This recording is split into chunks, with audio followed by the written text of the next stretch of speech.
नमस्कार। आज मनीष समाज बाबद गोटे छोटिया कथा आप सम्मुख प्रतिपोषण करने चाहिए रखा चाहिए।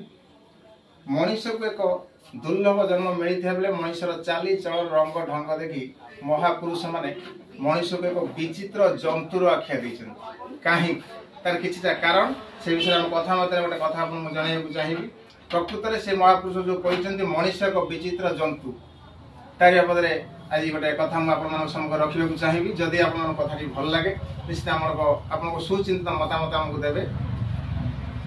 धातुरे तैयारी साप को मनीष देखिले मुंडिया मारती। धातुरे तैयारी साप को मनीष देखिले मुंडिया मारती।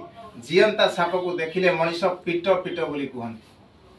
पथर रे गढ़ा मूषा को मनीष मानती देवता जाति। पथर रे गढ़ा मूषा को मनीष मानती देवता जाति। जीवंता मूषार जीवन नियंती जनता बसैकी राति। सिमेंट रे गढ़ा षंढ को मनीष देखिले मुंडिया मारती। सिमेंट रे गढ़ा षंढ को मनीष देखिले मुंडिया मारती।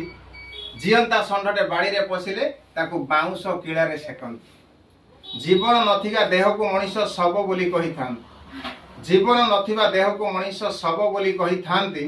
अनेक दिनरु मरिथिबा माछ सुकुआ को रांधी खांती।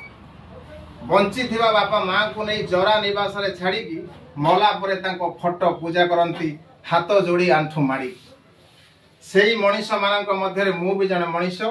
तेणु मत ए कथाटी विचित्र लगिला बोली पाखे मत मुझे रखिली। तेणु आपड़ी कथाटी टी भी भल लगी था मुझे सुचिंता मत आमको कमेंट माध्यम देवे लाइक करेंगे शेयर करेंगे। ये रोचे। जय जगन्नाथ।